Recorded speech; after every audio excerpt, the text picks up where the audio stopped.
better brand health tracking is really based on the laws of brand growth that Byron Sharp has introduced in 2010, kind of 14 years ago by now, in his book, How Brands Grow. And from my perspective, there's kind of one simple formula that you can boil all of these laws down to if you wanted to, which is that brand growth is a function of two pillars. First being physical, or could also call it purchase availability, and the second being mental availability.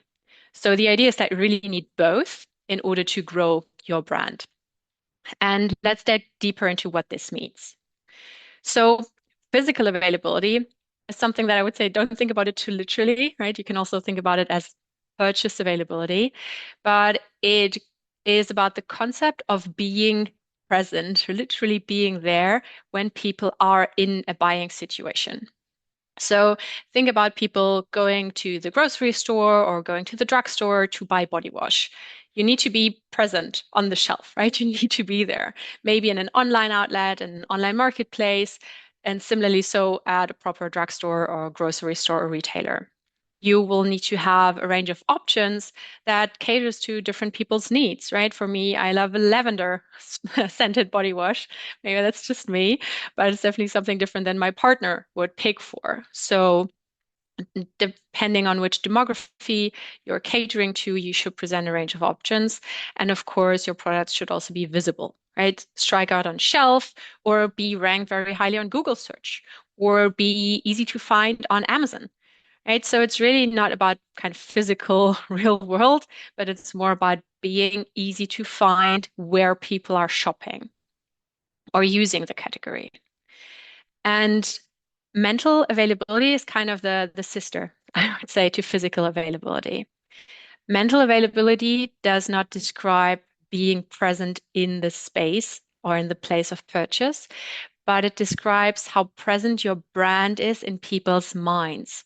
It's about coming to mind very easily and being connected to relevant buying situations. That can be things like, hey, I took a spin class yesterday. I really need to take a shower. It was what I thought yesterday, for the record. And then kind of a brand popping up in my mind being like, yes, this is what I want right now.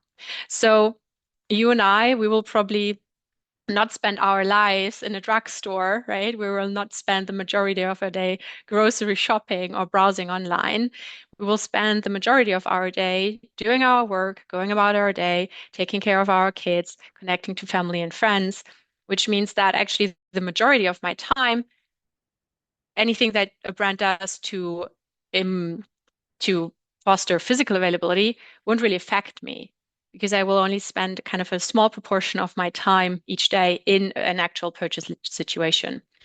But if a brand focuses on building mental availability, they will almost capture a much larger share of my time, if that makes sense, if they focus on my day-to-day and my behaviors and what I as a human being care about.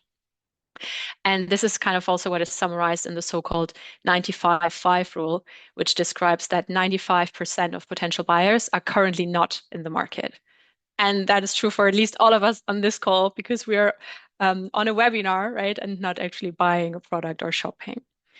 So the idea is that specifically as a marketeer and as a brand manager, you really want to focus on increasing your mental availability, increasing your brand's mental footprint in order to help people decide for your brand once they're actually in that purchasing situation.